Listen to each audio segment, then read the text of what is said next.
Hey there, sports fans. It's Nathan, your host for another salty serving of youth baseball on the Salty Sports Podcast. Today, we're diving into the world of off-season training because let's face it, champions aren't born in the dugout, they're made in the garage. Gone is the time we can take the whole winter off and still dominate come spring. If your goals are big, you've got to do something to beat out the thousands, perhaps millions, that want those same goals. So grab your glove and get ready for some game-changing tips that'll keep you in top form even when the games aren't being played. So whether you're a coach looking to give your team the edge, a parent wondering how to keep your little slugger motivated, or a player dreaming of the big leagues, this episode is your off-season playbook. So stay tuned and let's turn those winter months into spring games.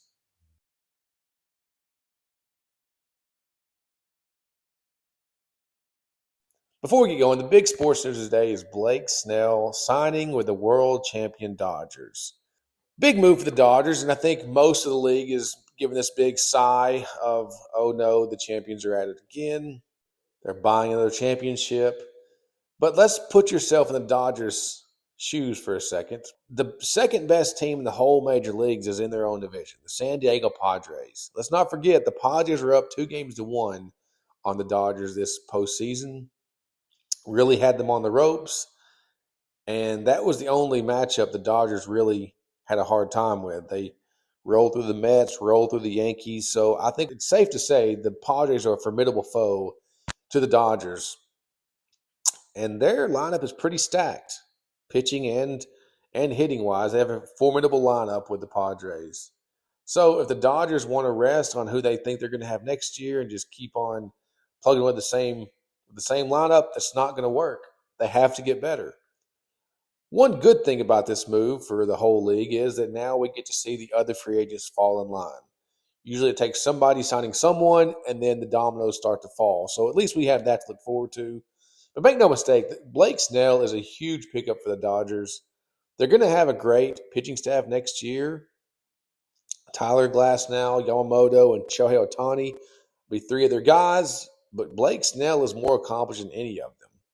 I know you have Clayton Kershaw, who's still probably going to be back with the Dodgers, who is more accomplished, but as we know, Kershaw, there's a lot of wear and tear on that arm. And he hasn't been the same guy in the last several years. So I think Blake Snell is the most accomplished person on that roster. Good news for baseball free agency. We get this started, and more dominoes are sure to fall soon. But let's get into the show. So we're talking about how you can improve in the offseason as a youth player, or a youth parent, or youth coach. And I'll try to go from all three angles today. But the first thing I would have a player do, you've got to hit every day. Hit every day. Don't miss 2 days in a row. You're going to miss, but don't miss 2 days in a row. There's times you're going to be sick. The winter months, you're going to get colds, things like that. You may not feel like it, but aim to go every day. And it doesn't have to be just a strenuous routine. We're not talking an hour a day of hitting. That'd be great. You're going to burn out. I would say just go do 5 to 10 minutes, 50 balls. Start with that. Do 50 balls every day and have that routine.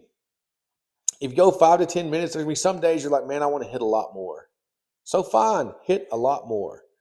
Feel free to. What you don't want to do is get bogged down to the winter. It's a long time before the next game is played, and you don't get to see the results for a while. But you've got to put in the work. If you put in the work, you're going to give yourself a better chance for better results. One thing you may do is what I call a card method. So just think of every tee routine you can think of, whether it's, just regular off the tee, a top hand, bottom hand. We do a thing called toes the pitcher, toes the catcher. Heavy bat, light bats.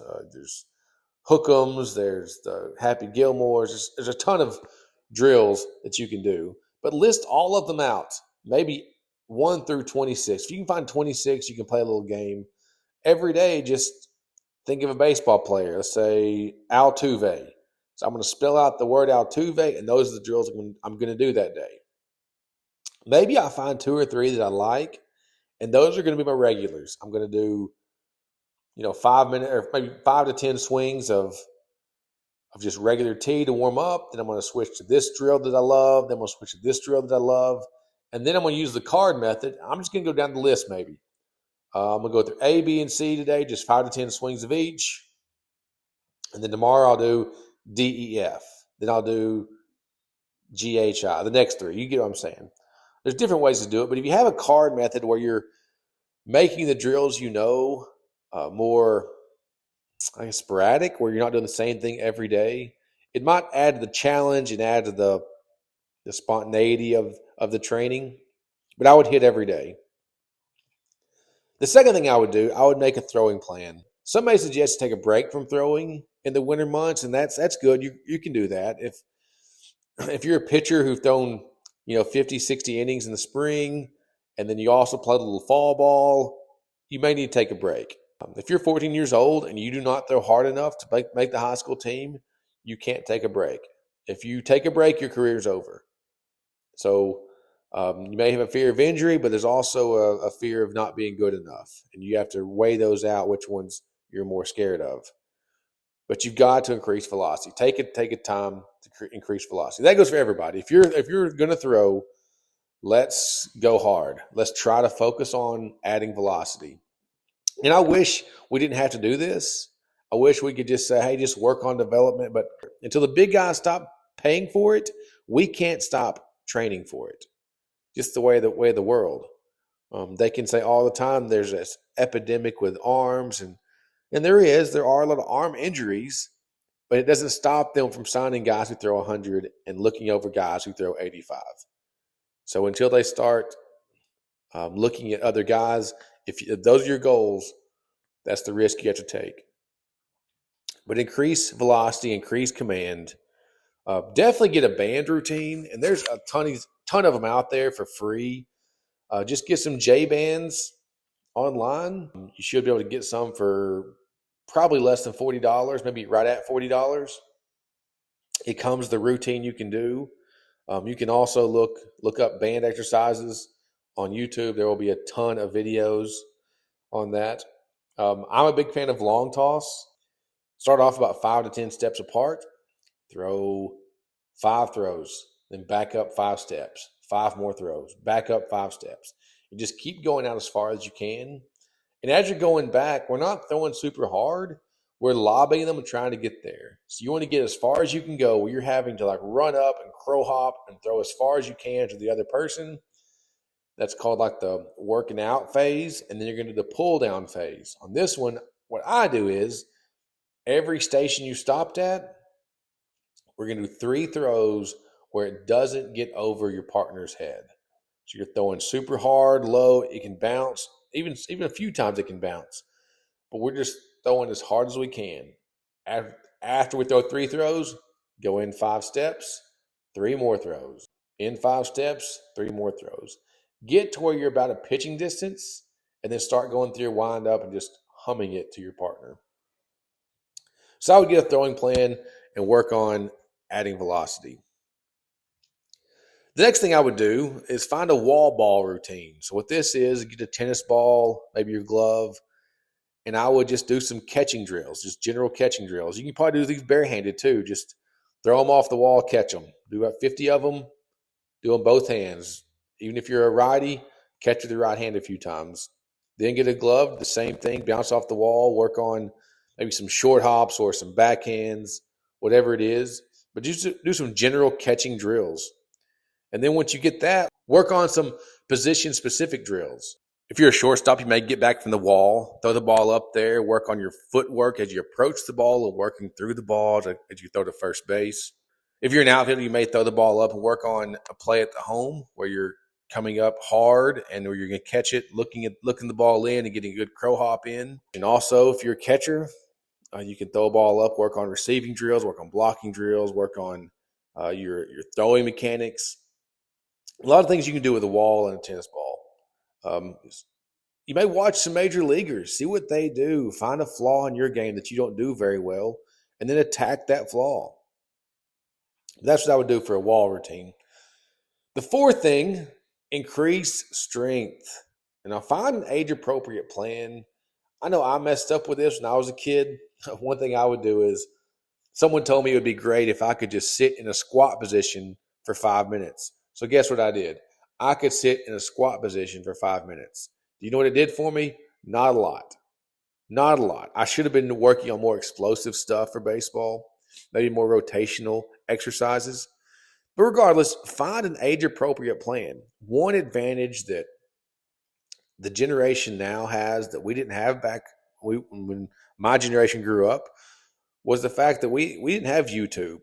If you have something you want to get better on, I bet there are 500 YouTube videos you could find to improve that area. So find an age-appropriate plan that you can use that will increase your strength. So what does that look like? Well, if you're less than the age of 12 or you haven't reached puberty yet, so if you don't have hair growing under your arms or in new places, what you need to do is a lot of body weight exercises. There's no shame in this. There's a lot of men in the world who can't do 50 push-ups. But what you need to do is a lot of crunches, a lot of squats, a lot of squat jumps, a lot of push-ups, a lot of pull-ups, and do those, just gain that strength that way. If you are old enough to do some weights, save your pennies, buy some weights, or join a gym. These days you can find gyms for less than $20 a month. Go in there, find a routine, and start attacking that and getting stronger. Another thing I would do, the last thing, work on your speed.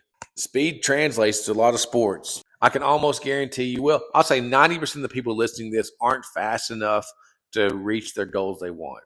You've got to increase your speed. To give you an example, I would say the 60-yard dash time, and that's different. It's different for every position, but I would say a good 60-yard dash time is about 7.4 for a 60-yard dash. Most 8th, 9th graders who come into it are going to be above the 8 flat mark. The good ones are going to be like 7.8, 7.9. Extremely fast are going to be still in that 7.2 where they need to be. But if you haven't worked on your speed or just aren't insanely gifted at speed, that's something you're going to have to work on if you want to reach those goals. So how do we work on speed? What I would do is, first thing I would do, I would time myself in a 60-yard sprint. If you don't have 60 yards, that's fine. Do a 30-yard sprint and just time yourself how fast you can get to 30 yards. I'll go and tell you, if you're under the age of 10, your 60-yard time will probably be 10 seconds or above. But do a 30-yard sprint. Time yourself in that, and then find a YouTube video and start looking at some speed exercises. Do those exercises 2 to 3 times a week, and then see how fast you are after the end of that month. Once you do that, keep the 2 or 3 exercises you like, and then find another YouTube video. Add something else to your regimen. You may try jump roping as well. You have to work on speed if you want to see the true gains that you're going to need.